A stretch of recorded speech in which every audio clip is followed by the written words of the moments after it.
रब्बिल आलमीन सुबहानहू तआला जा अज़ीम एहसान जंहिं असांखे रमज़ान जूं रहमतूं अता कयूं। मदीने वारे मीर जे मुहाबे असांखे लैलतुल क़द्र जूं सआदतूं नसीब कयूं। लैलतुल क़द्र रमज़ान मुबारक में हिकु अहिड़ी राति आहे जेका 1000 महीननि जी इबादत खां अफ़ज़ल ऐं आला आहे। अॻियनि नबियनि जी उम्मतुनि जूं उमिरियूं तमामु वॾियूं हूंदियूं हुयूं। हज़रत आदम अलैहिस्सलाम जी उमिरि 1000 साल हुई। हज़रत नूह अलैहिस्सलाम जी उमिरि 950 साल हुई। त उन्हनि जी उम्मतुनि जूं उमिरियूं बि वॾियूं हुयूं। पर असांजे सुहिणे सरदार नबी करीम सल्लल्लाहु अलैहि वसल्लम जी उमिरि मुबारक 63 साल हुई। त संदन उम्मत जी अक्सर माण्हुनि जी उमिरि बि लॻभॻि एतिरी थिए थी।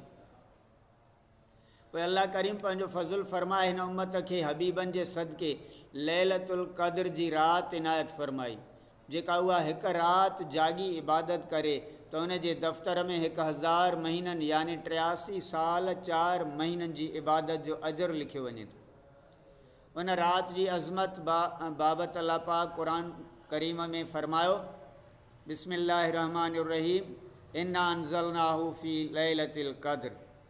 बेशक असां इन क़ुरान खे क़द्र वारी राति में नाज़िल कयो।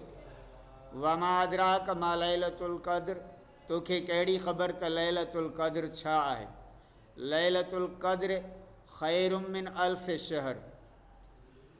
क़द्र वारी राति 1000 महीननि खां भली आहे। तनज़्ज़लुल मलाइकतु वर्रूह फ़ीहा, मलाइक ऐं रूह उन राति में नाज़िल थियनि था। बेइज़्नि रब्बिहिम मिन कुल्लि अमरिन, पंहिंजे परवरदिगार जे हुक्म सां हर कम वास्ते।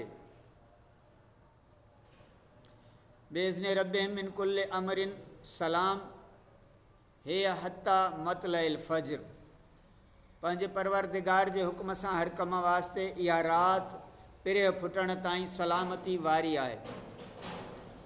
क़द्र जी माना आहे इज़्ज़त, अज़मत, शान, शौक़त ऐं मान। हीअ राति बि वॾे शान वारी आहे, इन करे इनखे लैलतुल क़द्र सॾियो वियो आहे। क़द्र जो लफ़्ज़ सोढ़ जी माना में बि ईंदो आहे, छो त इन राति एतिरा मलाइक लहनि था जो ज़मीन पंहिंजे एॾिन वुसअतुनि जे बावजूद बि उन्हनि ते सोढ़ी थी पवे थी।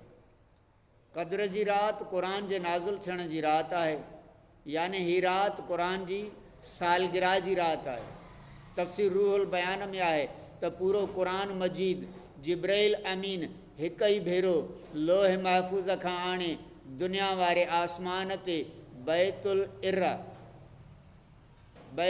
इर्रत नाले हिकु जाइ में रखियो। उते लिखण वारनि मलाइकनि वटि महफ़ूज़ कयो वियो। पोइ हिकमतनि ऐं हालतुनि आहर 23 सालनि में थोरो नबी करीम सल्लल्लाहु अलैहि वसल्लम ते नाज़िल कयो वियो।